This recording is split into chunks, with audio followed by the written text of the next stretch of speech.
Nou vriende, goeiemôre. Ons is die Here nog dankbaar dat hy vir ons uitgespaar het, dat die Here nog 'n nuwe dag tot ons lewens toegevoeg het. Die gebed van my hart is dat die Here vir ons baie ryklik sal saamseën so rondom sy woord ook in hierdie môre. Ons eer die Here dat hy ons deur nog 'n baie moeilike en uitdagende week gedra het, maar ons eer omdat sy seëninge oor ons lewens groot is en dat hy ons dag na dag dra en ons gebruik in sy diens en tot sy eer. Ons moet nooit vergeet dat hierdie aardse lewe is die tyd van voorbereiding vir daardie groot en heerlike dag wanneer ons die Here in sy heerlikheid sal sien. So kom ons vermors nie ons tyd deur onnodig te murmureer en te kla en maar ongelukkig te wees oor wat aangaan nie. Kom ons probeer 'n verskil maak wat die Here ons geplaas het en kom ons wees skynende ligte vir hom in hierdie donker wêreld. 'n Krom en verdraaide geslag wat 'n nood het aan die kosbare evangelie van ons dierbare Here Jesus Christus. Ag vriende, ons wil vanmôre 'n bietjie met julle praat oor die gedagte van God verdien ons hoogste lofprysing en aanbidding. As ek praat van God verdien ons hoogste lofprysing en aanbidding, dan praat ek in die sin dat ons wat genade ontvang het, nou genade is onverdiende guns uit die hand van God. God red ons uit genade deur geloof op grond van die werk van Jesus aan die kruis. En ons wat genade ontvang het as 'n vrye guns uit God se hand, ons skuld God die hoogste lofprysing en aanbidding. Vriende, ons is skuldenaars teenoor God om hom te loof en te prys elke dag van ons lewe en om te aanbid in gees en in waarheid. En die rede waarom ek so sê is, vriende, as jy uit hierdie diep moddersluik uitgehaal is, as jy van die ewige hel vrygemaak is, as jy van die groot las van jou skuld vrygemaak is, wat sal jy anders te wil doen as om hierdie God te loof en te prys? Ek dink baie keer aan die illustrasie wat ek gehoor het van hierdie man wat hierdie boemelaar gekry het, en hierdie man het niks gehad nie, hy was op straat, hy was in vodde gewees, en hierdie man vat hierdie boemelaar en hy beklee hom met skoon klere en hy versorg hom en hy gee vir hom 'n huis en hy gee vir hom 'n kar en hy gee vir hom werk en hy doen opheffingswerk met hierdie boemelaar. En hierdie boemelaar was hom ewig dankbaar gewees dat hy hom van die straat afgehaal het en vir hom hierdie versorging gegee het. En toe die vraag gekom het, maar wat het ek gedoen om dit te verdien? Was die antwoord eenvoudig: jy het niks gedoen om dit te verdien nie. Dit was my vrye guns wat ek aan jou bewys het. Ek wou dit vir jou gedoen het. En dis presies dieselfde gedagte as ons hierdie illustrasie wil deurtrek na die Christelike lewe. Was niks besonder in ons gewees dat God ons sou raak sien en ons van die slawemark van sonde sou koop nie. Ons was soos hierdie boemelaar in vodde. Vriende, ons was skuldig teenoor die lewende God. En die lewende God het ons uit genade kom red deur sy seun wat hy vir ons gestuur het, geloof wat hy in ons hart kom werk het, ons vergewe het van ons sonde en ons nou die naam gegee het, kind van die lewende God. Ja, hy het hierdie vodde kleed kom uittrek, hy het ons beklee met die kleed van geregtigheid, daarom verdien hy ons hoogste lof. Kom ek lees vir julle 'n paar verse in die woord van die Here, 'n paar gedeeltes om net hierdie saak met dubbellyne te onderstreep ook in jou hart. Psalm 66 vers 1 sê, 'n psalm, juig tot eer van God, o ganse aarde, besing die eer van sy naam, maak heerlik sy lofsang. Sê tot God, hoe vreeslik is u werke, deur die grootheid van u sterkte sal die vyande kruipende na u toe kom. Laat die hele aarde u aanbid en psalm sing tot u eer.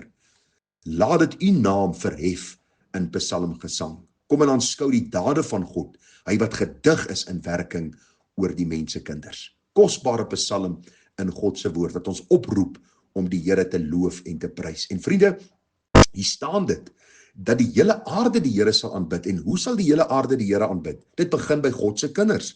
As hulle sien hoe lief ons die Here het en hoe dankbaar ons teenoor die Here is vir die werk wat hy vir ons gedoen het en hoe ons elke dag met blydskap lewe, hoe ons sy naam loof en prys in ons werke, in ons dade, in ons optrede, vriende, sal dit aansteeklik wees vir die wêreld om vir ons te vra, wie is hierdie God wat jy dien, wat ons sien uit jou hele lewe kom transformeer, hy het jou lewe kom verander, hy het jou denke kom verander, hy het jou optrede kom verander.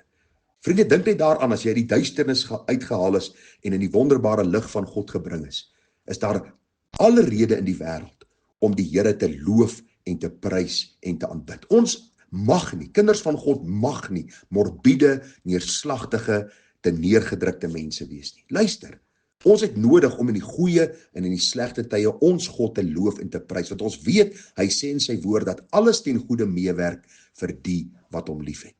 Ja, daar is soms trane, daar is soms hartseer, daar is soms tye wat ons nie regtig weet links of regs nie. Maar in daardie tye weet ons dat die God van alle wysheid en genade en lankmoedigheid is die een wat ons sal lei om ons deur hierdie dal te vat, deur hierdie moeilike en donker tye, in sy heerlike lig waar ons hom kan bly loof en prys. Een van die mooiste dinge wat ek in my bediening al gesien het, is wanneer mense deur dieptes gaan. Miskien 'n geliefde aan die dood afgestaan, miskien deur 'n groot operasie gegaan, deur 'n siektetyd gegaan.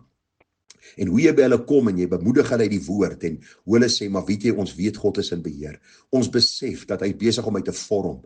En na hierdie moeilike tyd, loof en prys hulle die Here en aanbid hulle hom. Dit is soos 'n trekpleister, want u sien, dit is iets wat ons vir God skuld, hierdie absolute lofprysing en aanbidding, om sy naam te besing. Daai pragtige liedjie sê, besing die lof van Jesus saam, ook engele bring hom eer. Juig hemel aarde roem sy naam en dien hom, volg hom, loof hom. Hy is middelaar en hy is Heer. Ek gee vir u nog 'n vers of twee, daai Psalm 100. Die eerste vers sê, Psalm by die lofoffer, juig voor die Here, o ganse aarde, dien die Here met blydskap, kom voor sy aangesig met gejubel, erken dat die Here God is, hy het ons gemaak, hoor nou, en ons is syne, sy volk en die skape van sy weide.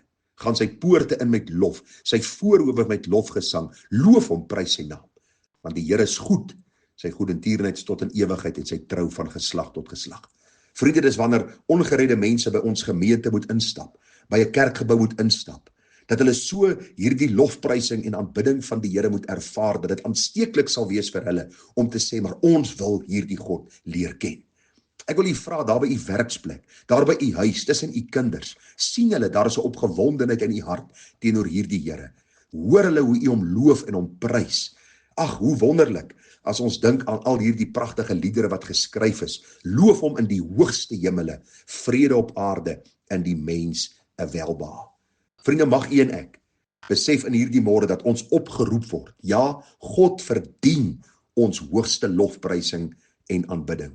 En mag ons dit vir hom gee met 'n blymoedige hart, met 'n lewe wat oorgegee is aan hom, omdat hy ons uit die diep moddersluit kom uittrek het, omdat hy ons voete op die rots Jesus kom plant het, omdat hy vir ons die beloftes gegee het dat hy ons weer sal kom haal, en dat hierdie interim tydperk 'n voorbereidingstydperk is, waarin ons deur ons aanbidding van hierdie God, ons lof wat ons aan hom bring, ander na hom toe kan trek. Mag die Here ons seën, mag ons wysheid gee daarin, en mag hy in alles verheerlik word. Vriende, groete vir u, seën, mooi dagie verder. Tada.